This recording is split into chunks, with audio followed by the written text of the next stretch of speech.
And welcome everyone to the Man Cave. My name is Paul Knapp, and I will be your host for tonight's show.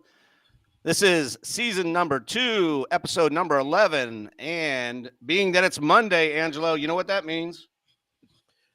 What does it mean? Same as last week, man. It's Be a Man Monday. You know that. Be a Man Monday. So today's quote is, are you sitting down? Don't stalk people on Facebook. Do it in person. Be a man. There you go. So there's your Be a Man Monday quote. All right. No, man. All righty. All right. Waiting in the green room is our special guest, Mr. Derryl DePriest, if he's still there after that bad joke. Tonight's YouTube channel plug goes to my buddy in England, Action Fan. If you haven't checked out his YouTube page, please check it out. It's all dedicated to Action Man. I'd like to thank all my subscribers, and 3 of my newest followers are Villains and Heroes Toys, Andrea Verge, and Dacia M. Next week, our special guest will be Victor from the Gen Experience, and that's another YouTube channel I'd like you guys to check out. Every Friday, He puts out a video. Yep, he's really cool. So check out the Gen Experience. He will be on next Monday. And remember, that'll be right after Toylanta. So I'll have all kind of information for you guys about Toylanta and being down there and seeing everybody. All right. So with that said, who's our sponsor tonight? Who's our sponsor tonight? We don't have a sponsor. I did Be a Man Monday. Oh, okay. All right. So no we can pretend it's still there you go. And I can break out a beer and we can pretend it's still St. Patrick's Day if you want. This is Elton Paul, right? Elton Paul, yeah, man. We're celebrating, dude. Woohoo. I'm telling you, Daryl's like he's already logged off. He's like I'm gone. He goes, I thought this was a show on G.I. Joe's. No, man. So. All right, get out of the fast lane, Grandma, because this bingo game's about to begin. Let me start off with my introductions for tonight. And first off in the panel, Elvis may have left the building, but we still have this man around. This is Mr. Jim Egner. Woo! How'd it do? Hey, Jim. Woo, Jim. Thank you, sir. Stuff's getting junkier by the day over here. And when the airport TSA line is going slow, it's usually because of this guy. It's Angelo D'Annabelle. Hey, Don't say a word. Nope, nothing. Not saying nothing. Well, it gets worse. Here we go. Well, scratch my back with a hacksaw and shave my face with a rusty razor. Look who's in the house tonight. It's Murray Corrigan again. Woo! Good evening, everybody. 2 weeks in a row, Murray. Are you all right? I will be. Glutton for punishment. Pretty much. It's looking so we that do way. have us 4 on the panel. We got one person in the green room waiting. And just checking to see who's all in the chats right now. Angelo, you want to help me out with that? Who'd you see? Big Boss Jack. Oh, JMK Customs. We watched him last night. That was a good interview. Scuba Pete's here. Scuba Pete must have some questions for our special guest tonight, I think. Yeah, Stacy's in there. Yeah, so Stacy's in there. Yep. Angela's there. Big Boss. So, there's a Miss Egner's in there. Yep. Nice. So, all right, as always, gentlemen, I'm going to go around the room and real quickly give me what's new in your zoo. Jim, we'll start off with you. All Since right. you weren't here last week, you probably got a lot of stuff for us. What's new in your zoo? Man, last week was spring break down here in the Piney Woods. And y'all may not know, my other hobby is old Jeeps. And so I was working on an old Jeep that basically torqued my back up all week. So I guess I can go ahead and show this. This is nothing new and exciting. Oh, yeah? Yeah, Neat. the idea was Greg over at Cotswold was asking about, did I do bazookas? And this thing's been sitting around for I don't know how long. So, I thought it'd be fun to, play around with that. Will the firing mechanism work, though, Jim? If I can find the right kind of spring, yeah, it would work. I got these now. Red ones, huh? That must be Action Man. Red ones? Yeah, some late issue stuff. Working with Jesse on these things. Mm-hmm. Let's see what else is going on. Top secret project there, and top secret project for Angelo. Top secret project for Robert DeCastro. Top secret project for Greg. So, yeah, can't say much else what I'm working on here. So, and I'm top secret project for Terry as well. Yeah. Wow. One of these days, you're going to fill us in on all those projects, man, right? Yeah, I'm hoping real soon. Yeah. Spring break was supposed to be a time for me to kind of catch up, and I'm down 4 printers right now, so I'm kind of long. So yeah. How many printers do you have? At any given time, usually about 8. So. Wow. Good Now, Lord. when you say down, are they repairable, or do you have to are they kaput? These, you got to understand, I paid $150 for these printers, so they were the real cheapest printers I could find. I've run them for 3 years, 24 hours a day, 7 days a week, and they just have had it. Yeah. The parts necessary to repair them are more than buying another printer. Sure. And one of the things that's happened just in the last year and a half or so is a new company's come along and really changed the capabilities of 3D printing. And so it's time for me to just bite the bullet and buy one of these new printers that will replace 3 printers. So because they're so much faster. And university where I work, we have one of them, and I've been able to test and work with a couple of folks. Mike, Medic Mike, he and I are working on something together as well. And I was able to just run a bunch of these things off on it, and it took a fraction of the time it takes for me to do it on my old slow printers. So with these printers being problematic and needing to upgrade, I'm looking at getting these new printer, a new printer that'll increase the speed. And Angelo, on your project, that's really going to pay off. I think that's really going to be where it's going to pay off. So awesome, great. So, yeah, it's boring stuff, but yeah, that's where. No, not boring at all. That's very interesting. That is. All right, brother. What's up? All right. What's new in the zoo? Well, I would say it's new, but it's kind of old. It's more flocking. So flocking like a madman. To take tonight off. It was very nice of Paul to have this event every Monday, so I could take the evening off and not inhale any nylon fibers and clog up all my nasal passages. So that's what's going on. I got a wonderful package today from Jim. It is one of the top secret projects that he was working on. It's going to be part of a new box set. So I'll be preparing that one. I already put some orders in, some more other pieces and parts that are going to go along with the set. And I hope to have that one showcased within the next couple weeks. I have spring break coming up right after Easter. So I'll have a week off, catch up with flocking, get the projects going on here, get back to 1/6 scale, away from that 1/12 stuff, which again, I just bought the vamp. It came I saw your latest video. Yep. Yeah, I had to get that vamp. That was one of the first ones I had. So it was good stuff. So that's what's going on here. And I don't have my scarf on tonight. It's a little warmer up. It's a little warmer up here, but yesterday we had every weather phenomenon. we had the sun was shining, and at the same time it was raining. It was sleeting. We had a little bit of flurries. I don't know. March in the Northeast, it's whack. Dude, are you reading these comments from JMK and from Scuba Pete? They're still riding your ass about The light bill. Yeah, I paid the light bill. I guess. Yeah, I know. That's last Paul. time Scuba Pete was on, you were in the dark. And I'm going back in the dark, man. You guys are abusive. We got to get Chad back on here. We got to get Scuba and JMK and Chad back on. They were fun. Yeah. All right. What's new in Canada, my good man? Not too much. I did get this Oh, shirt on sure. the Very figure. nice. It's an action team later issue. Is that on a Takara head? Yeah, on the Takara head Cots body. Okay.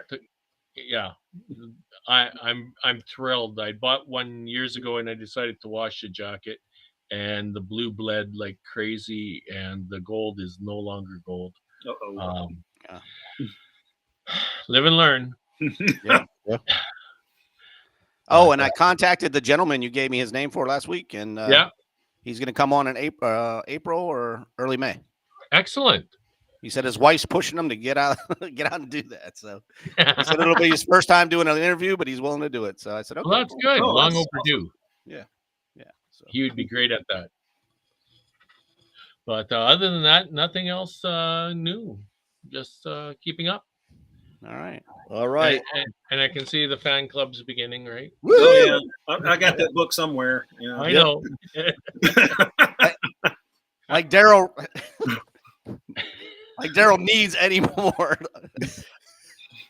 advertising. I think everybody knows him. So I'm still going to bring him in.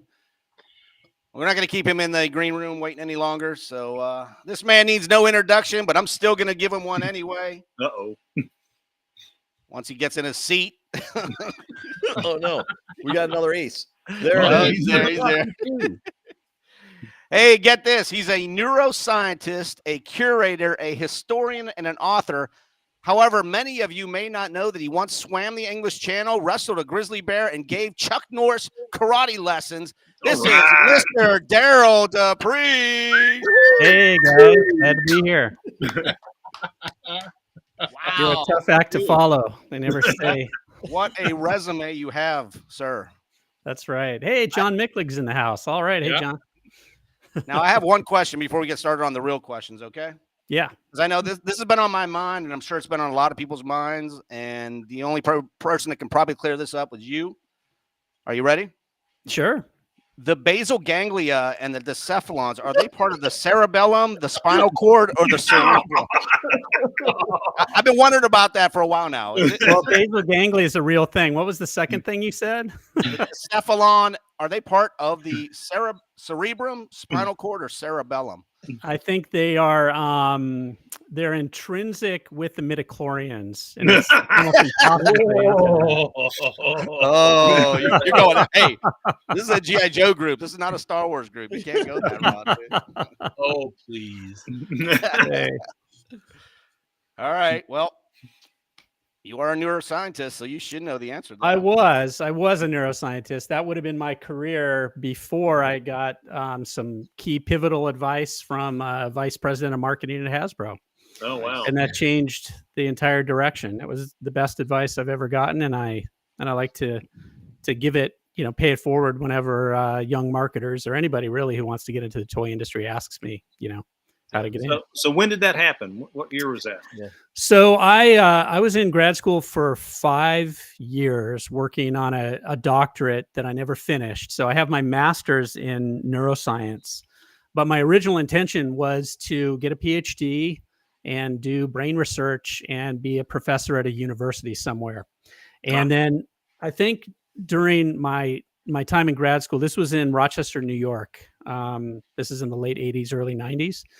I realized that I was studying a brain, trying to figure out how a brain works with a very inferior tool. And that was my brain. And it's like, I was not up to the task. And in fact, I was what was known as a wet scientist. So I worked on animal models, and the field was going computational, and I wasn't a programmer. I didn't know how to, do neural networks. And importantly, I didn't want to learn how to do all that stuff. So I kind of had an exit plan in mind, but in about the second year I was in graduate school, I was, the whole time I was in graduate school, I'd been advertising in the paper in Rochester to buy toys. So my interest in G.I. Joe got, sorry, I'm adjusting my chair here. My interest in collecting G.I. Joe got rekindled. And this might tie to one of your questions, Paul. It got rekindled in my drive across country to go to school.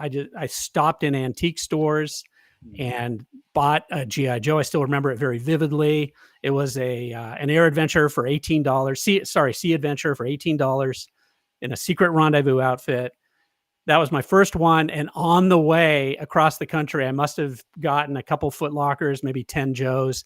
And then I started advertising in the paper there in Rochester while I was in grad school. I didn't have 2 nickels to rub together, but I was buying G.I. Joe and selling G.I. Joe. And while I was in grad school, I really thought about the essence of G.I. Joe, what made it such a great toy. And that kind of solidified for me the desire to be in the toy industry. So at the same time, I had a field I wasn't happy with. I had a field I'd like to get in, and it took me a few years to kind of figure out how to get there. And I tip of the hat to Vinny DeLiva, who at the time was a VP at Hasbro in marketing. We talked. I sent him a letter with my early Green Beret diorama pictures. He called me back, from the DeSimone show, like way back in the day. I took some pictures of some Green Berets I did. He called me back and he said, look, he talked to me for half an hour. He said, I can't hire you. You have no skills, no skills that I can employ, but it sounds like you should be in marketing. That's, it sounds like, based on what I know, you're into the intuitions you say you have, go into marketing. And I took that to heart. I didn't know what marketing was. He said, go get any job in marketing. Doesn't matter what it is. And then, we can talk later. And this was probably 91, I think, about when this happened. Okay. So, and then I did. So 92, left, went back to California, and talked my way into Atari Games somehow. And that became my first job. So an awesome woman there named Mary Fujihara took a chance on me, and that became my first job. And my second job was Hasbro. Sorry. Wow. So awesome. It's a dream, truly a dream come true. So how long were you with Atari? Hey, time out. I know, you want to get Mike Dojo's question in there. I got about 14 questions lined up, and Jim's never going to stop. So. Man, I'll sit here and pep him to death. So here's first of all, Derryl, it's an honor and privilege to have you on my show. I never thought my show would ever get to this level, but I appreciate it, sir. Oh, it's sunk to new lows. That's what you mean. No. Maybe. That was the first show when I had Angelo on. Retired toy guys. Angelo. But sir, as they say, I am not worthy. I am not worthy. I am not worthy to ask you questions, okay? But I do have a ringer that can ask you questions, and I have him in the green room right now, and I'm going to bring him on. Sure. And some of you guys may know him. Some of you guys may recognize him. But when it comes to G.I. Joe knowledge, this guy's brain is bigger than his hair. This is oh my God. All good. There he is. Here's my book, Ace. everybody. Ace. Everybody. Yeah, thanks. I'll tell you what, So- Paul wanted me to be on this podcast so I can make sure that Derryl gets the proper questions. Man, just let him go. I'm just going to keep my mouth shut right here. That's right. Yeah, go, Derryl, go. And John Micklig had a great comment. John introduced me to Alan Hassenfeld at Toy Fair. Back in the 90s, I think it was. Is that right, John? And anyway, so yeah, so I'd probably take, I give John a lot of credit for kind of setting up that interview I had with Alan that went really well. So you're familiar with this guy here? Thanks, John. Yes. Okay. All right. Ace. So now you can start the questioning. Who wants to go first here? Well, why don't you get Mike Dojo's question before it disappears that was on the chat? That's scrolling up real fast. I see John Micklig. Uh-oh. We lose Mike it. he wanted to know about the there G.I. it Joe Nurse, wanted to know if it was going to be reissued, and if there was any other 12-inch G.I. Joe news at Hasbro or anywhere. Yeah. Well, I've been out of Hasbro now for 5 years. They threw me overboard, I think, in fall of 2018, that is. I don't have any context there with anybody. I don't talk to anybody. So the only strategy I can deduce from Hasbro is what they produce and what they say they're going to do based on the team that I left behind, who is actually still running the G.I. Joe brand, the designers at least. There's no interest in 12-inch at all. They're not 12-inch, collectors. They were 3 3/4 collectors, but they are fully behind 6-inch. In fact, they're not even doing 3 3/4 as a company anymore. It's they've sub-licensed all that stuff out. So no, we're not going to see any 12-inch Joe. At least from Hasbro, the licensed stuff will continue to trickle out, I assume. And right now, there's a 1/6 scale Fig Zero Snake Eyes that's available for purchase on Hasbro Pulse. I've yet to pull the trigger on that, but given that I am a 12-inch completist, I have all the other Fig Zero releases. I'm going to have to get that in my collection. So I will I will end up getting that. I think it's about 150 or 160 bucks. The figures are very well done, but that's the future. That's what we're looking at for 12-inch right now. It is not a mainstream thing anymore. It's just a collectible thing. And let's face it, guys, it is super niche. It is a niche collectible. It is for the people who have some money, and companies aren't really taking chances on 12-inch very much. So Yep. I hope that answers the question. There's something about a nurse, but I'm not I'm not sure what the You did the Vietnam nurse. You think they'd come back with that nurse? I don't think they would ever. No. Yeah. No. Unless somebody does a custom, like you say, now it's all about custom or your your personal projects or the small things that we're all doing. That's the future of our toy collecting. It is, and just seeing the group that you've gathered here, Paul, and I imagine many people that are in the forums. It's all about pushing creativity on on an individual level, pushing the hobby forward. Whether it's Angelo's flocking techniques over the years that have gotten incredible. Murray's always been a customizer. Jim, just listening in on your projects you're doing. It's like everybody's Paul podcasting, and I don't know what else you're making, but everyone's pushing the hobby forward because there's a creativity in all of us, and we all want to contribute and do stuff. And that's really is what pushing the hobby forward. And going to the shows now and seeing it feels like a revitalized collector base, people who are really super passionate. It's not as big as it used to be, but people who are super passionate about the hobby and doing cool stuff. Well, my buddy Scuba Pete has a comment real quick. He said, Derryl, being a neuroscientist, would you say we all have abnormal addiction? Abnormal.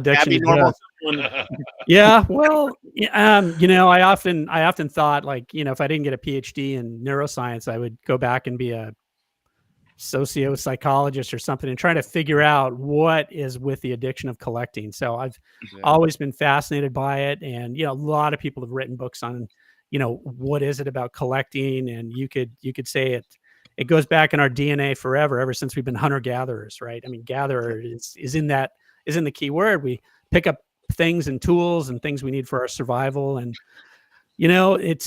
I'm sorry, I'm waxing very philosophically here, but for the last, 10,000 years, we've been animals who have been living in a society with other people, within villages. And now if you look at it, it's like, it's kind of a crazy thing what humans do. It's like we send our kids to school, they graduate. It's like when you're 21 or, whenever you're done with school, it's like, you're going to get a job, right? And, the clock's ticking and, what's the plan? You got to get on with it. But you want to buy a house, right? And it's like society is pretty much a crazy thing. And we're just thousands of years ago, we were animals. And so it's no wonder that, those of us who had a good childhood in adulthood, like we're faced with, working with people we don't like. We're faced with, mortgages and bills and all this stuff. It's no wonder that we look to something that makes us happy. And that's usually, for a lot of us, for everybody here, it was something in our childhood that we loved and it really made us happy. And, and so a lot of people collect. Usually it's tied to their childhood, whether it's Lionel trains or whatever. Not everybody in society does that, but I'm really glad that I found like a tribe that has those same kind of memories that we can all, collectively share. And we went through similar experiences, and, we all had our late midlife crises, and collecting is one of those expressions on how we, kind of deal with things in the world. So it's, I think it's a reaction to being kind of in a weird thing. Society is a weird thing. Sorry, I'm getting way too philosophical here. No, it's good. It's really, I thought about this too much. So no, it's all fact, all true, all fact. Yep. Hey, Derryl, a friend of mine and a friend of yours, Mark, offline, he texted me a whole book of questions to ask you, but I'm gonna ask you one. Sure. He said he recently learned of the Great Flood at the old parking garage that Hasbro lazily converted. Do you know anything about that? And he said there was a storage unit that took a lot of water damage. He said, was that ever Was all the GI Joe stuff ruined or preserved, or did they do something different with all that? The archives? Well, I'm not sure. There was a flood at Hasbro. I thought it was in the basement of 1027. I'd never heard in my 18 years there, and I talked to a lot of the old timers. I wanted to know where the bodies were buried, literally. Yep. You know, the buildings, what took place in all the buildings. That I never heard about a flood in a converted parking garage.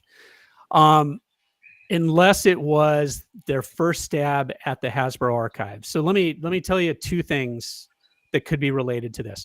The first is the flood that I do know that happened probably in the basement of 1027. So 1027 Newport Avenue in Pawtucket that's the global headquarters for Hasbro currently, and it has been for some time. That's the big brick building. People have probably seen pictures of that. The basement is a real dirt floored basement, and it's musty and moldy as heck down there. All the different teams have their own pens that are like chicken coop wire cages that they keep things down there. They have their own little padlocks on them. And it's very possible that that's where a lot of stuff was kept and stored, back in the 70s or early 80s. And that apparently is where I think everybody knows that there's a piece of GI Joe artwork on my wall here, the White Tiger Hunt. Yes. Yep. I think everybody knows that the original Adventure Team paintings were stored. They got wet and then they were wholesale thrown away. Because once paper gets wet, sure, it's a short trip to black mold. It's bad, and you just get rid of it. And Hasbro back in the day, even in the time I was there was very little nostalgia for their package paintings. For instance, probably the majority of the Larry Selman paintings from the 90s, from the line in the 90s, the classic collection into the 2000s, were just tossed out one day without me knowing about it. They were just gone. They're like, somebody wanted to, free up storage space in some bins. They're just like, get rid of those things. And I went looking for them and they're gone. So either they were stolen, which is odd because it's a lot of package paintings, or there was a drive to just purge stuff that wasn't deemed important to the company in the history. And those are, fairly new. They weren't historical paintings. Nobody was throwing away like the 1980s paintings or the 1980s like Transformers paintings, the 1980s Joe and My Little Pony. They were keeping those. But the new stuff, whoever thought that would be, important. So they just got rid of that stuff. So the flood I think that could be referring to is where the Adventure Team paintings got tossed out. They were mostly saved by a couple of security guards there who then later brought them to market or sold them, or it's not, somehow the paintings, got out. I love to collect them myself. I think I'm looking at them in front of me on the wall, 3, 6, 9, 10. I have about a dozen of them, and they're awesome. So that was one thing. The converted parking garage could be Hasbro's first original storage archives, where they would send multiple samples of all the toys that they produced. It was offsite. It wasn't in their building because it just needed storage space. And over time, a lot of those toys got tossed out too, either because of damage or they were stolen in moves or whatever. And those archives moved several times to the final place where they're at right now, which is in well, I won't talk about that. It's in an offsite building that Hasbro has. So anyway, if you give me any topic, I can talk for a long time about it. But I don't know specifically about the parking garage. But it could be the archives. I'm not sure. Ace, what do you got for this guy? I was going to say, you see, you didn't need me at all, man. This is it. I get him going. He'll just start going. I need you to confirm that he's saying the right thing.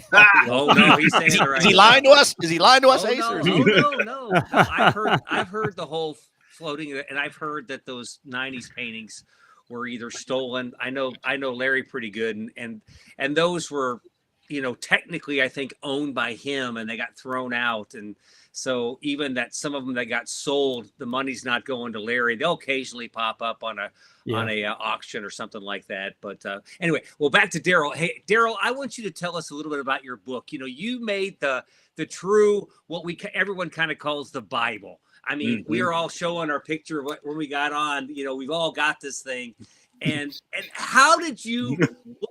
what inspired you to make this magical piece?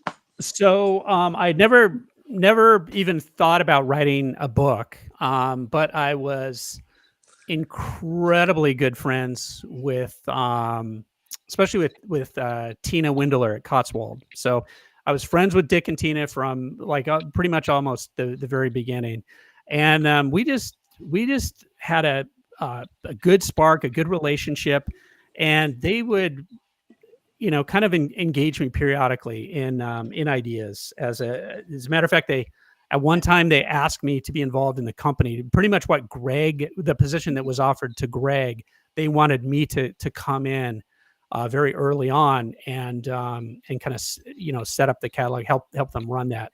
And while I thought about it, I said this would be great to be in the hobby. This was in the 90s before I joined Hasbro. I really had my sights set on joining Hasbro. That's really where I wanted to be. But always had a good relationship with Cotswold, and they were approached by a publishing company called Running Press. Let me see. Let me make sure I get it right. So by a company called Running Press. I'm looking at my book because it's actually published by Courage Books, which is an imprint of Running Press. So Running Press is out of Philadelphia. They had approached Cotswold and said, and Cotswold did this monthly catalog that was absolutely amazing. Oh, yeah. And they said that they wanted, Running Press wanted to do a book on G.I. Joe. And they asked Cotswold, do you know anybody who could put together a book for us? And Tina called me and said, would you, are you interested in this? And I was in California at the time. This was about 97, I think. And I wasn't in Hasbro yet. And so, I said, sure, have them call me. They called me, we talked, and I had never thought about doing a book, but I thought I could do a book. Sure. Why not? I've gotten most everything on G.I. Joe. Why don't I, take on this project? And because of my academic background, I'm kind of very, I'm very quantitatively organized. So it wasn't a challenge to me. I said, I'll build a spreadsheet that has everything ever released. I'll research every catalog I've ever kept, because I kept all the ephemera, all the pieces of paperwork that ever came with G.I. Joe. I went to the library years prior. I had gone to the library to microfiche, through archives of all the press releases that Hasbro had ever done. So I had all of this stuff kind of saved. I guess it was just ready. And I said, sure, I'll take it on. And they gave me a word count and a picture count. And so I took the next 6 months. I went around the country to various toy shows. I decided that I wanted everything in the book to be from my collection. And that's why you see very few packages in the book. It's all loose stuff because I wasn't a package collector then. Now I am. But I said, I want everything loose. I had a vision for how to do the photography, the dioramas, because I had been doing some dioramas. I think I mentioned before I was doing Green Beret dioramas at the early DeSimone shows, just by cutting bamboo and finding scale stuff that worked. And it was awesome. I said, I want to do great pictures, but I want to own everything that's in the book. And so I went around the country to a couple of toy shows, and I ended up getting all of the things I didn't have. So like a striped SP set, I didn't have it. I pulled the trigger on that. Like I never found it in a Foot Locker. And I pulled the trigger on that. I just got everything. And then just decided to do it.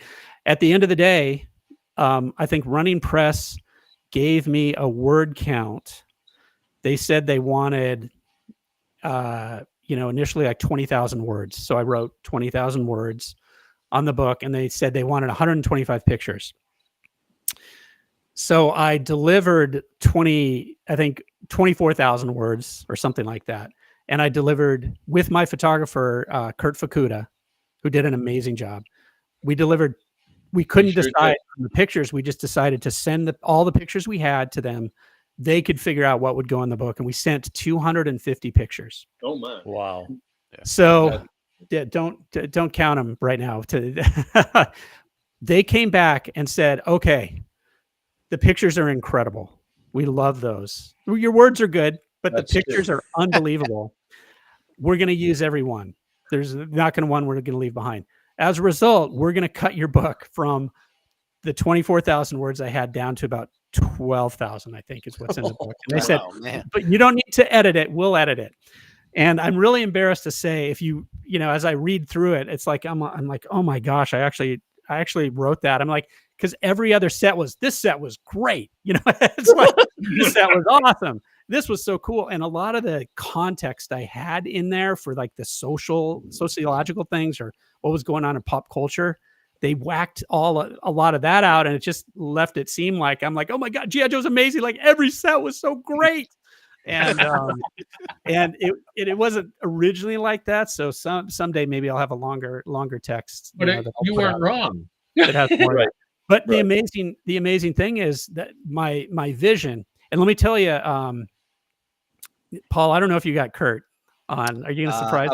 I was just gonna go there. For those of you that are chatting in, the gentleman that took all the pictures will be on the show in late April, early May. So Kurt's going to be on the show. You're not surprising me in the green room. So Kurt is the photographer who did the book. I can give you his story, but I knew, and so Running Press said, we're expecting you to deliver a book and photos. And I'm like, well, I'm not a photographer, but I have an idea on what I want. And I met Kurt randomly at a San Diego Comic-Con when I was working for Atari. Someone introduced him to me, and he said he was a tin robot collector, like a Japanese tin robots. And then he showed me like a picture on his phone, and it was one of the most artistic things. Like, that some of those robots can be little tiny robots. And this was like lit from the side. It had a field of depth, like, where parts of it were clear and parts of it were artistically blurry. And I thought, oh man, this guy knows how to photograph toys like nobody else I've ever seen. Finally got his number, told him what was going on with the project. He said he's in, and we shot the whole book in 1 week. That was the rule, the stipulation. Kurt had a week. And he can tell you more about it. It was brutal on Kurt. Let me tell you, it was probably the only time it's ever snowed in San Jose was unfortunately during that week in my unheated garage. It was cold. And he got sick, but he was a trooper. He came every day. And in the morning, what I did was I took all of the shots and broke them down by diorama. And I said, we're going to have 15 shots in this kind of European theater diorama where I made like a little broken brick walls and pieces of concrete. And I scoured for things were like grade and 1/6 scale. And I said, these are the 15 things we're going to do. And Kurt would come in and he would come in the morning, and I'd have the European diorama set up. And then I said, here's what we're going to accomplish for the first half of the day. And then we take a lunch break, and I'd put another diorama up. It could be like a beach scene or whatever. Oh, wow. And every day we just went through all these shots, and we shot all these things in a week. And he would suggest, like, let's get this one from this angle. I really want to tunnel in. I'd put the guy that I wanted to shoot there, or the accessories or whatever. He says, let's light it this way so it looks really different. Let's come in from this angle. I want to do this atmospheric thing. He was unbelievable. Like everything that I saw when I met him at Comic-Con, Kurt delivered and more. He was just unbelievable. So the beauty of this is as much Kurt's as my writing it and getting it set up. But it was a collaboration like never before. And I've talked to Kurt about working together in the future. It just hasn't happened yet, and I hope I hope he'd still do it. Is he a Joe collector? He is not a Joe collector. Wow. But I'd say he was definitely passionate about toys. I mean, these are things that you guys can ask him too, like what's he doing now? And I don't talk to Kurt frequently. It's like the yearly Christmas card or something that we exchange. But an amazing collaboration. But so long answer to a very short question on how it got started. No, that's awesome. I was going to ask about the dioramas and how you went about setting everything up. So you did answer that question. I just think it's amazing. I said, and in the book, and using all of those figures that were yours, that passion, that connection, that they were your figures, and how much you enjoyed them as growing up, and being able to then showcase them and share them with the rest of the world. I just think that's really amazing, and it still holds, it's part of you. And I think that I love dioramas. I love building. I have this room up here. It's a 24 by 20 that's all built up with all different things. So for you to set those up and know exactly what you guys were going to shoot during the day and then in the afternoon, it took some time and energy, and I just think that is absolutely positively amazing. Love the book, can't say enough about it. And I teach 5th grade, I want to say, and I have the book at school for my kids to look at. I bring some of my figures there for them to take home and play with. So we're trying to still keep some of that 12-inch GI Joe alive. So thank you very much for that. Oh, thanks, Angelo. That's amazing. Thank you. Darryl, you got a question from the chat room. Somebody asked, or Sean Wright, he was on our show before. He's a photographer himself. And he asked, do you have a favorite 12-inch GI Joe and why? Yeah. Well, so I just answered this on another podcast I was on. I have 2 GI Joes that I know definitively were mine from when I was a kid. And unfortunately, like when I was a kid, I had a lot of GI Joes because I would go out.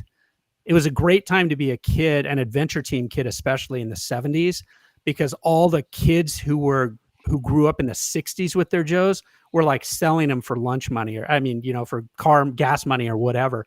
So my parents would sell at a swap meet on the weekends. And that's kind of how I grew up, kind of learning to buy and sell. And this is a funny story. So, I will eventually get to the answer to the question, but I used to, when I was 11, 12 years old, buy Playboy magazines and put runs together. And I would put huge, like 10-year runs together and sell them. And I would take the money and I would buy GI Joes. I'd like to think that I'm like the Benjamin Button of in that I was selling porn to buy toys. Usually people go the other direction. Right. But anyway, I was buying. The 70s were a great time because all the 60s kids, they were selling their Joes, and I would go around the swap meet, and I have 2 younger brothers, and we all love GI Joe.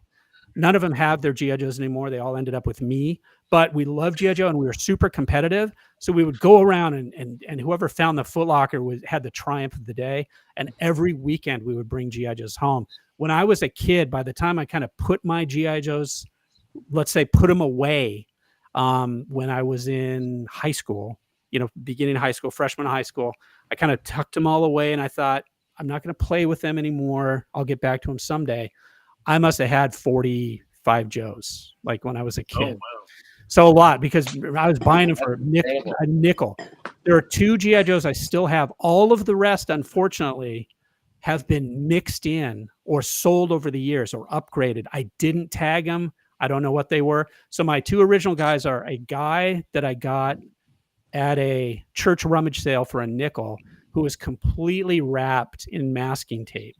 Like his body was wrapped in masking tape. Yeah, like he was like a mummy, and there was like, red, what do you call it? Sharpie markers on him. Like he was like this guy was in the hospital, right? So he became my doctor, of course, once I fixed him up. So he became a doctor. The other guy I have is one that I got under the Christmas tree in, I think, 70, maybe 74 when I was 9. It's the Black Adventure Team Talking Commander. Oh, wow. He was always special to me because I knew that was a rare figure. He shared co-captain duties on the team with the regular Adventure Team Commander. And, so I still have him, and I know because he's got the little pieces of the shag carpet in his hair. So I know. So those are the only 2 that I know. They are my favorite Joes. So long answer to a short question. Very cool. That is great. Very cool, Darryl. Excellent. Yeah. Well, that was an awesome story. That's it. We're done. See you guys. No. You're just taking it all in. Ace said that you might have some insight on the 40th anniversary series because you were at Hasbro. Yeah. Okay. So that was my next question, and I'm gonna take. I'm stealing your thunder. All right. No, you did not. You did not. Okay, so Derryl, so then how did you get to Hasbro, and then how did you get to the 40th line? That's basically where I want to go, because you got to add all So that too. I think everybody knows that in 1992, Hasbro bought Kenner. I think it was 92, maybe 90, 91. They bought Kenner. They let Kenner and all the boys' toys moved over to Cincinnati, and they were G.I. Joe. After 94, they folded the line. Kirk Bozigian and Vinny DeLeva, lost their jobs, and the G.I. Joe line was moved over to Cincinnati to be run there. And Hasbro has a method of operations, or modus operandi, of letting companies they buy run themselves, and they'll buy them at a premium, run themselves until they make a mistake. And Cincinnati made a critical mistake in 1999. I had interviewed to join the Cincinnati team as well. I started at Hasbro in 2001. But in the 90s, I interviewed twice in Cincinnati to join them. The first time I wouldn't say I was ready, but in beginning of 2000, I had what I thought was a fantastic interview to join Hasbro. Would have been out of the Cincinnati office, and they said, "We're going to bring you out next week. You're going to go house hunting. It's going to be awesome." But the phone went silent, and I'm like, "What happened? I thought this was a great interview." Well, what happened was Star Wars Episode 1. Star Wars Episode 1, which was run out of Kenner, run out of that Kenner office in Cincinnati, was pretty much a financial disaster for the company. And basically, it wasn't just Kenner or the management team there that was on the hook. It was everybody. It was, Hasbro management that Kenner reported to, all the retailers in the world, Lucasfilm themselves. Everybody was convinced Episode 1 was going to be the biggest toy line in the history of toys. How could it not be? Look what the re-releases did in 95. Generated unbelievable amounts of money. So unfortunately, they made huge plans, and retail just had insane appetites. They all said, we're going to take this massive amount of product. You have to build it. So they built a massive amount of product. They sold a fraction of it, and retail sold through a fraction of what they had. Disaster. So I thought things were going great. I was going to get a job in Cincinnati. Things stopped and went cold, pretty much because they decided that they had to shut the office there. It was that bad, and move everything back to Rhode Island. So they were cost cutting. It was a bad year for Hasbro. So that's how I got the interview, because a lot of people in Cincinnati, like really good brand managers, decided they didn't want to move from Cincinnati, which is like an amazing place to live. If you're in that middle management class, it's a wonderful place to live. It's a great city, super affordable. They didn't want to move to Rhode Island, which was expensive, basically almost a suburb of Boston. And they knew that they'd have to pay more for less house. And a lot of people didn't go. And so that's why they brought in a whole infusion of new talent to Rhode Island. And I was part of that crew. So I got the interview, I think, and Super Bowl Sunday of Super Bowl, the day after Super Bowl in 2001 is when I started. Oh, wow. In Rhode Island. So that was an amazing time. So I really owe it to, it's a lot of unfortunate luck for the people in Cincinnati who decided not to come to Rhode Island and who, had to find new jobs. But that's pretty much the story. That my fortune was, it came from misfortune. And you were hired. You were hired to be on the G.I. Joe line. Is that correct? I was hired to take over as director of the G.I. Joe line. Yep. So I came in as a director, and then a few years later, 7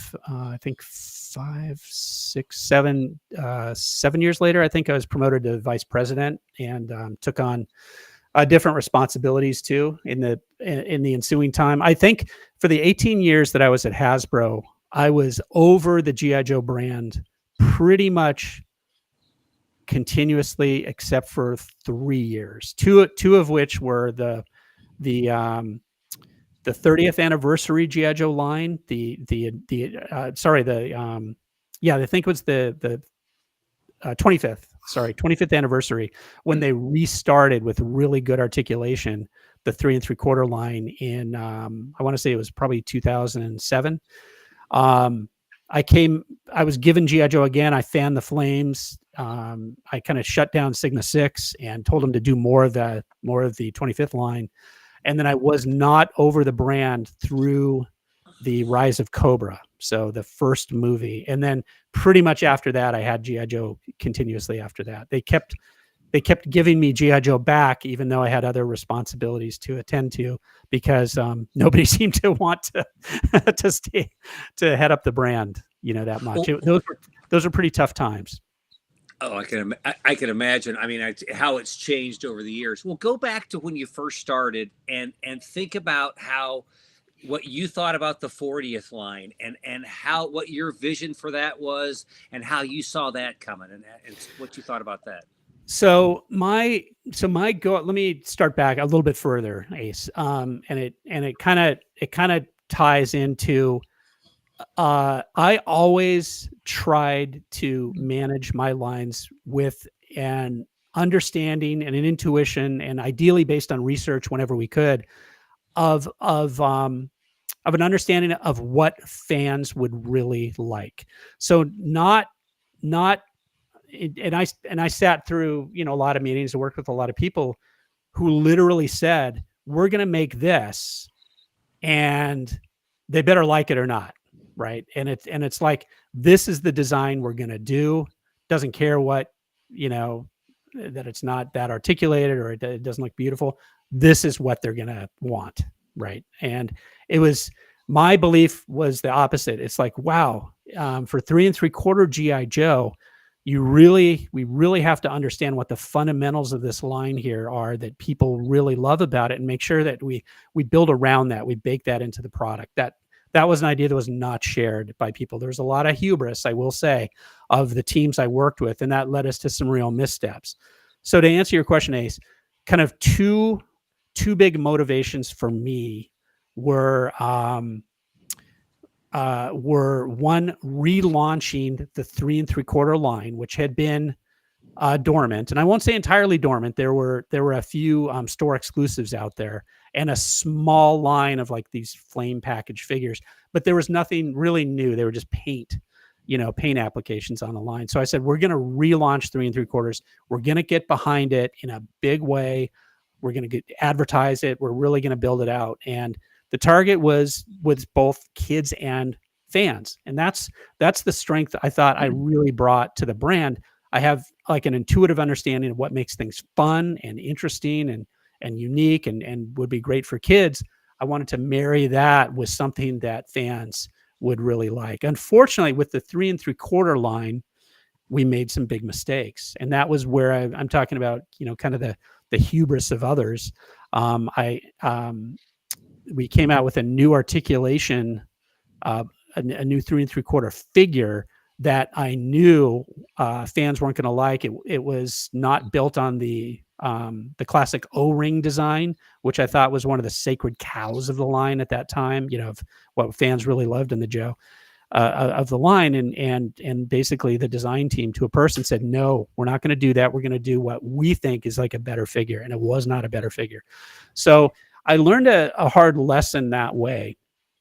And that is, if I'm going to make recommendations on a line, that first year was very tough on the 3 3/4 brand, because, we had to do PR to really sell the heck out of it. And it did okay. But from a fan standpoint, it was very disappointing. The sculpts showed promise, but the articulation buck was terrible. And we felt it loudly when we, went out to San Diego Comic-Con and things like that. So that's one of the great things. I just like to make a point that sounds a lot like the ham-handed 30th anniversary 12-inch Joes, but just keep going. Yeah. Well, you're 100% right, Ace. In a lot of ways, it's like saying, well, it's either this or nothing. Sometimes that's the attitude of people at the company, and it really forsakes it's kind of insulting even to like the general audience when the vast majority of people loved that original O-ring articulation buck and all, the O-ring buck, all that articulation. I still think that O-ring buck of the 1982, or I guess it was revitalized in 84, right? It's one of the most beautiful canvases ever. Just like 12-inch Joe, it's a canvas for expressing awesome characters. I love both of them. So it was a big disappointment for me to have really failed in that first year, but then attention really snapped the other way. It's like, well, how can we fix this?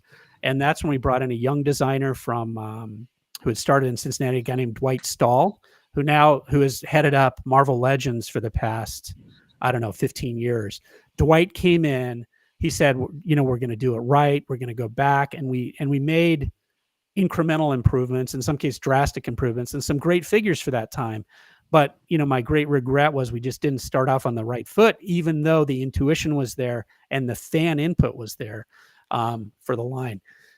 So that was kind of 3 3/4.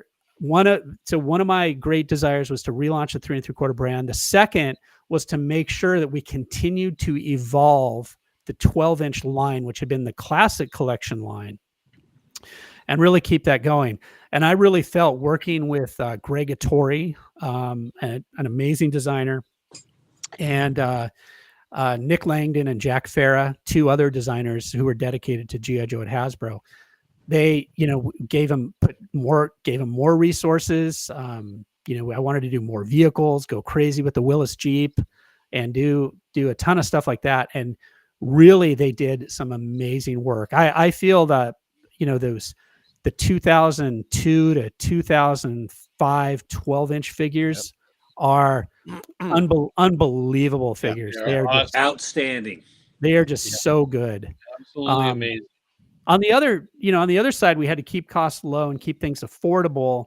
And that's why as prices rose, we had to do things like, remove the t-shirts and do painted torsos. But I even like a lot of that stuff. I think it looks cool. It's kind of different. And, so we had to keep that going and do some wacky stuff along the way.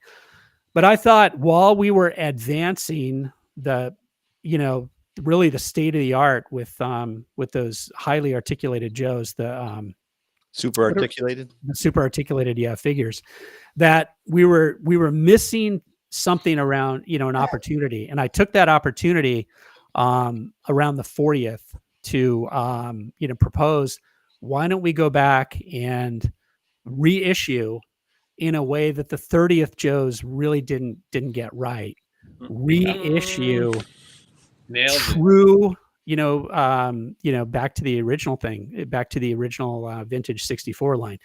And so we put forth a plan, and I said that I wanted to have my kind of cadence back then, which I still think is pretty good today, is I want something new for fans once every 3 months. I want a new wave at retail every 3 months. That's even a little slow compared to fans today, because I think other brands, have much more frequent drops. But I said, we'll do this because I knew I couldn't, get too greedy and have too many resources tied up in the 40th. So I thought we would make it work by having a new wave, one of each of the services every, pretty much every quarter there. And so I had a multi-year plan for this. Unfortunately, we didn't get much beyond the first year, because I think so. Anyway, let me tell you about the process. So we had to reintroduce our factory to the idea of doing blister carded sewn in accessories. Yep.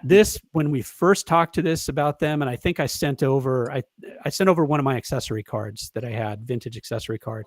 And I said, we'd like to do this, like sew in each of the accessories. They're like, why would you do this? This is the most inefficient thing. It doesn't make any sense. But we said we knew that there would be a premium for the extra labor, and they did it. And they had to relearn that whole technique and how to flow wrap the thing. And there was a lot of steps to make sure that, we got, to do it right. And I think the results were magic when we first got it in. Oh, yeah. Tactically, it's a little bit different. It doesn't have that same thin cello. It's built to like withstand the rigors of transportation and shelf wear and everything like that. But and I knew I wanted to do the lift-off window, that window before, so you could basically lift your contents out and they would be untouched and premium. So we did that. One right there. Yeah, we went through that right there. And I want to say, I don't know if I created that idea to do this kind of package. I may have been inspired by another brand that did it, and Micklig will probably make me remember. I don't think it was a masterpiece edition, but somewhere I got the inspiration to do that. And I said, let's do this. And the way the team nailed it, and they nailed the packaging, they went and recreated the illustrations. It was unbelievable. I thought it was fantastic. I was so happy. A few niggles along the way, like, the M1 rifle isn't exactly what I wanted it to be, and we couldn't get the plastic on the bayonet to look exactly right. I mean, I would have wanted it nearly identical to the original. I mean, identical to the original if I could, but it doesn't always work out that way. But I made some mistakes, some key mistakes. I don't think that we had enough interesting sets in that first year, and it was too much around. I was slavish. I'm like, this will be very successful. Let's roll it out just like Hasbro did with the 1964 sets. Let's do those first, then introduce the 65 sets like the Ski Patrol, work our way through all these great sets. Boy, that was a big mistake, because I think what we did was we died on the vine too quickly for not having like enough exciting oomph, in the sets in that first year. Frogman did great, but Combat Set was boring. We had too many boring sets. We should have had more variety. And that's like the great mistake that I think I made with that set. One question from the chat room. Our buddy Chuck here, he says, why did they release the snow accessories before releasing the snow uniform? I remember, wasn't that the Sears exclusive? Or are you talking about 40th now? Is that a 40th? Yeah, 40th anniversary. Yeah. So it was they had all the Mountain Troop accessories, but they never came out with a white uniform. Yeah, so that may be when I flash forward. Survival. Yeah. So no, it might have been affordability. I'm not sure. Or I wanted to get the helmet out there first, or something. Is the helmet in that set? I forget. I forget what's in that set exactly. But I think it was a J.C. Penney's exclusive. That's what it was. I think it just had the basics, the backpack, and the snow shoes. Yeah. The climate that hook. basic. Yeah, the simple. The snow troops card. Okay. Yeah. Peripheral. Yeah. Are you talking back in the vintage 60s? No, Ace? It was a 40th guy. 40th anniversary. Did we do a J.C. Penney exclusive? Yeah, it was like a Wave 18 or something. There was only one of those, and then the Air Force uniform. Yeah. The club had something to do with all of this back. Yeah, so the club ended up picking up that last wave and releasing it. So they did the Green Beret. They never got to the astronaut, which was one of the ones that was going to be in that. So the club ended up doing that, and the pilot. That's the vintage version of what the 40th set was. Yeah. Yeah. But it just came with a green uniform guy. Yeah. Right. So first of all, I'm sorry I didn't remember that we were actually selling product to JCPenney. I was kind of taken a little back there. So it's been 18 years. But there's also a cost balancing aspect. So those smaller window boxes actually cost us a little bit less. They helped us, maybe get in a more expensive one in the wave. It was kind of like cost averaged. But it was always a risk. I knew that those small sets were going to be a liability, that they're not as exciting as the rest. I was hoping that we would have people, collectors who would want to get them all, and that they would pick up, each of the sets and rather than discriminate. But that's not the way it always works. So, and that's exactly what didn't happen, is that we had a lot of cherry picking. The Navy Frogman sold out like crazy. The combat sets, the small window box sets, they struggled at retail. So it didn't, the takeaway wasn't quite what I, it wasn't exactly as I thought. And I think, that's part of the reason why we doomed the line. I think it was because of some choices. It wasn't because of execution. It was because of probably some poor choices in the line. And that's one of my biggest regrets I have, is that if I could have redone that, do that again, I think the 40th would have had a longer life. And case in point is what Alan Hall did. Alan Hall, took the exact idea for Action Man in the UK, and he did it. He didn't have to over-release the product. He didn't have to put out big quantities that were going to all retailers. That's the other thing that we had to do is, we were selling to Walmart and Target and Toys R Us, and those numbers per wave were pretty big. So if I misread the audience, and I may have, 40 years, it's a long time from 64. And, I made, I didn't sell, or we didn't sell exactly what we needed to do to keep that line going. And those few missteps along the way, like I talked about, really helped doom it. But Alan Hall didn't face those problems for Action Man in the UK, because he could release smaller quantities, go at his own pace. And that line lasted so long, and it's so amazing. And It was so tribute to him for taking the same idea and executing it well. I give Alan Hall a lot of credit too, but there's one thing, Derryl, about what you did with the 40th that really hit to the vintage guys too, is you made sure that everything in the 40th line was extremely similar, but also noticeably different and marked so that you could tell it was different. Some of that Action Man stuff, it's hard to tell what's vintage and what's not. So I give you a lot of credit for making that. I think I remember talking to Alan about that, and I was adamant that I did not want to have, I said I wanted the bayonets to look closer, or look even identical to the original, but be marked so it was very clear they had a little 40th on them, so they would not be confused, with the product. I very much didn't want to, destroy something that I knew was an ecosystem already. Yeah, sure. Hey, we got one more question from the chat room, if I could, before I let you go. If that's all right, Derryl. Oh yeah, I mean, I can go all night. We can talk to you all night too. But you didn't need me. You have to come back and do it's a school. Two. It's a school night for Angelo. So and Angelo's got to go. Well, we can say goodbye to Angelo then. Bye. My buddy Mike McCarthy, who's been on the show before, he asked, "Was there a huge push? Because you would have been at Hasbro during 9/11, right?" Yes. So was there a huge push to release any like ultra patriotic type G.I. Joe line after 9/11? Some of you may remember the firefighter. Yep.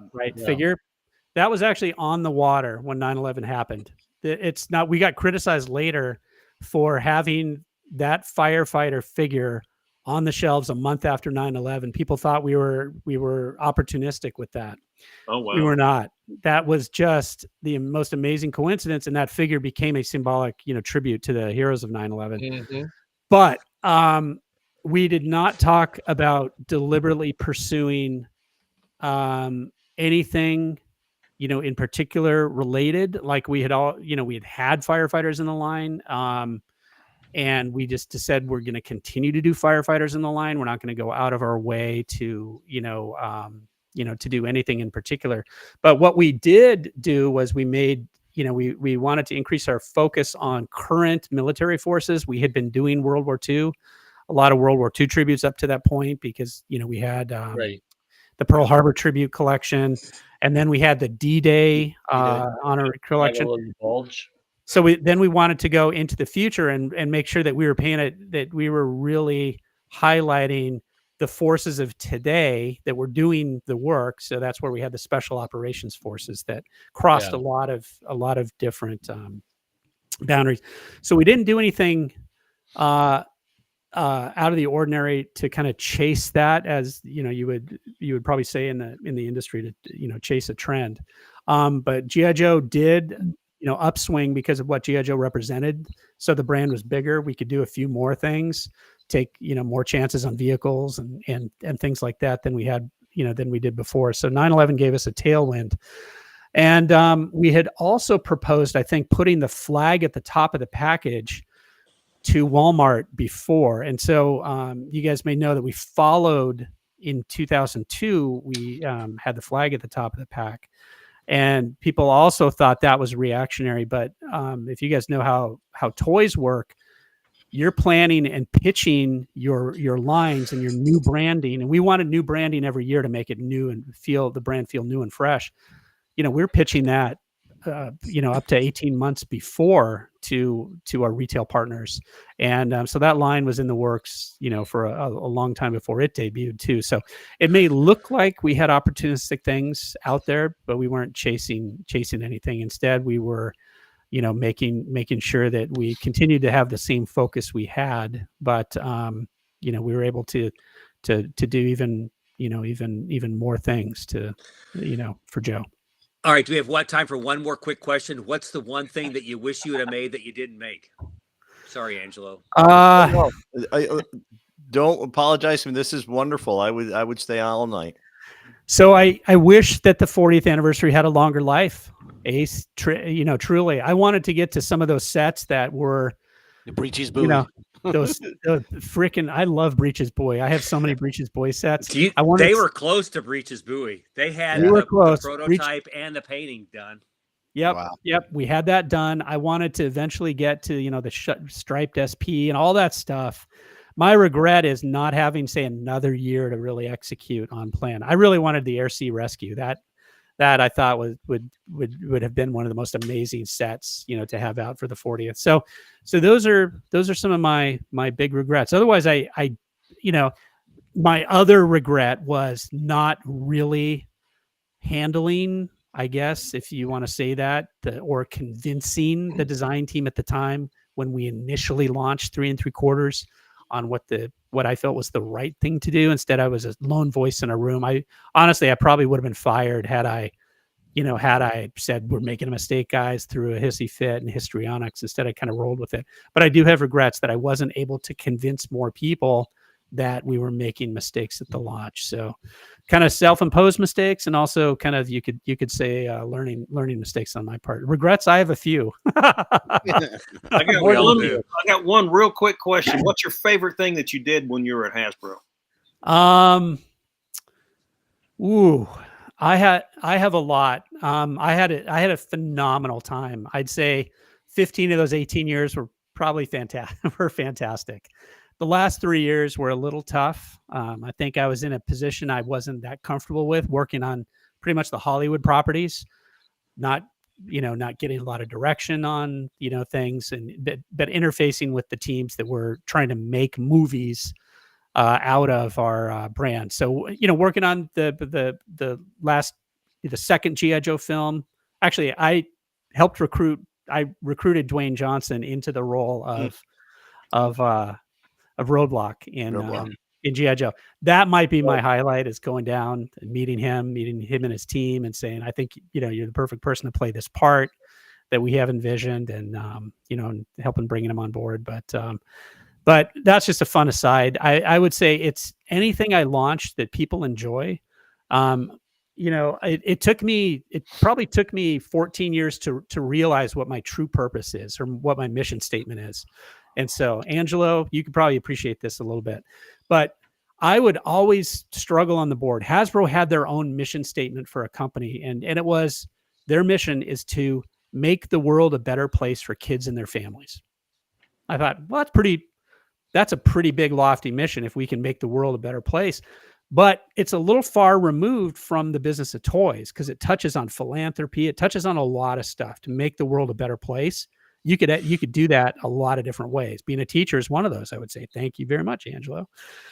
So I said, what is my role in this enterprise? What am I doing to make the world a better place? And I said, well, I am managing brands. That's what I'm good at. I'm, creating toys that ideally people play with, not just collect, but play with. And I always had the kid in my focus.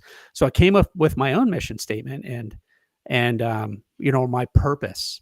And it really tied back to what makes G.I. Joe such an amazing toy. And it took me years to kind of realize this, actually put it down where I could, run it by designers and show it to people. And I said, does this make sense?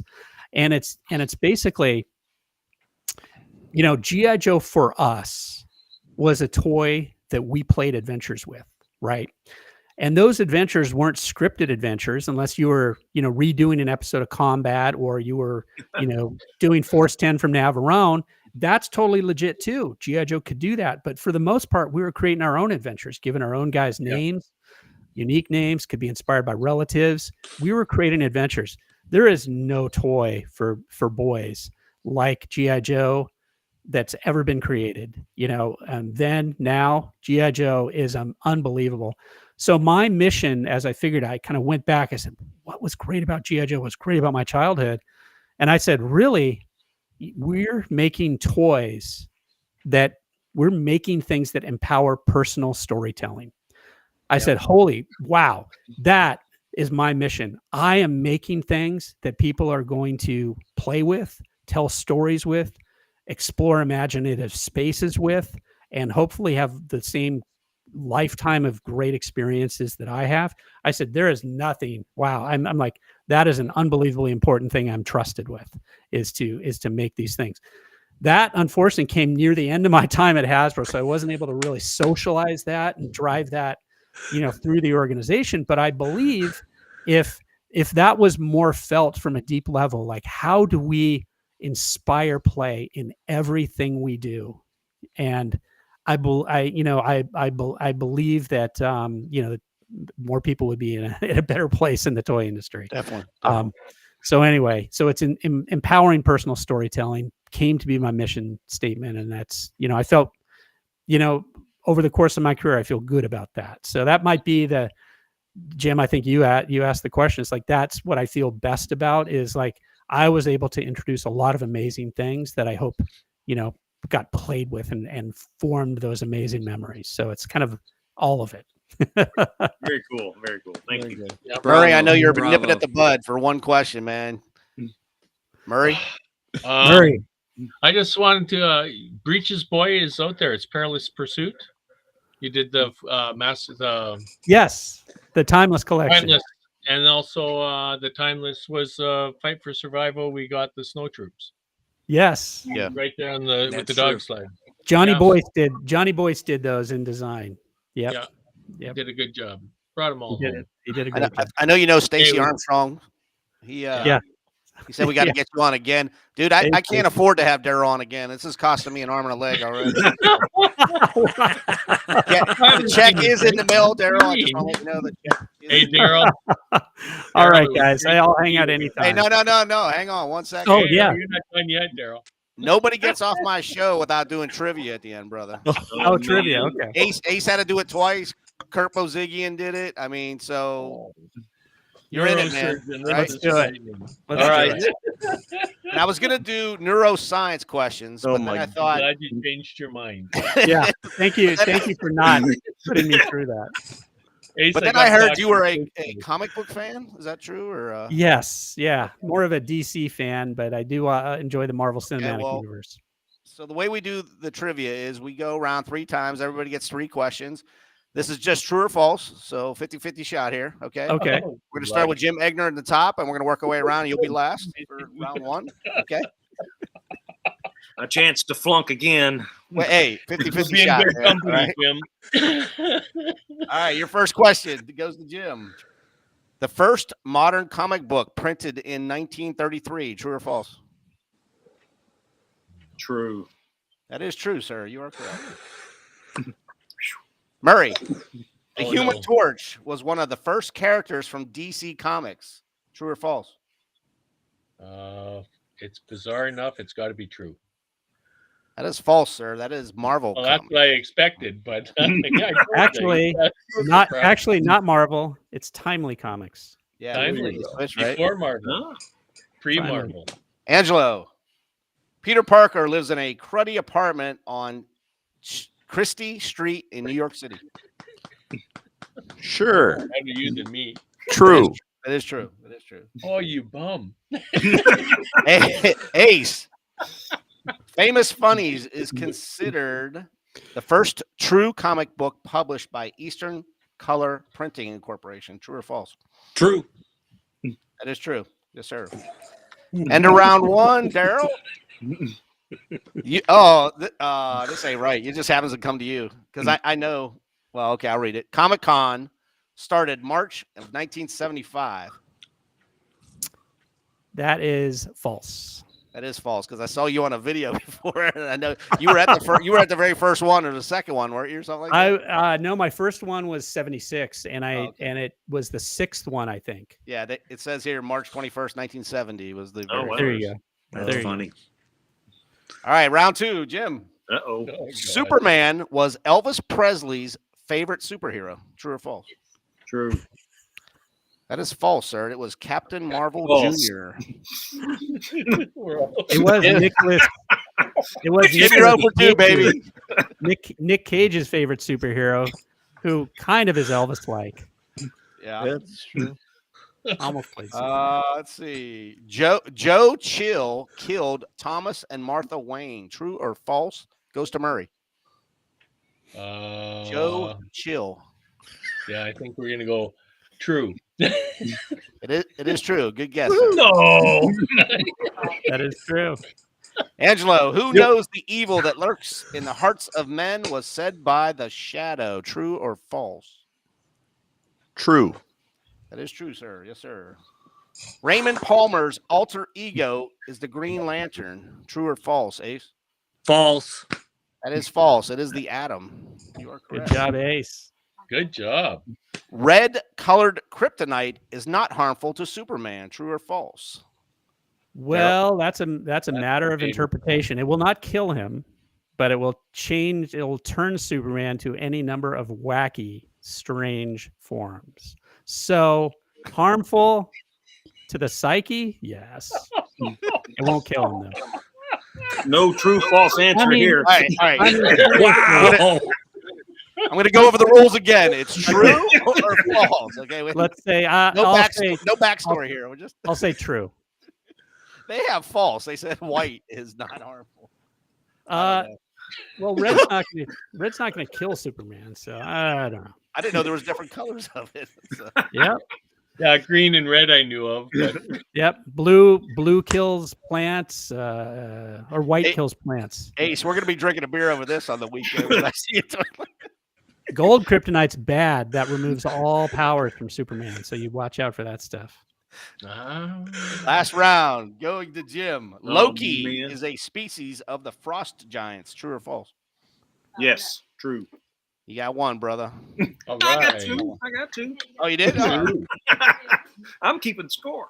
Murray, last one to Right. you. Dr. Stephen Strange is a surgical oncologist. True or false?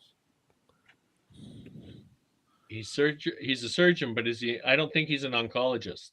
You're correct, sir. He is a neurosurgeon.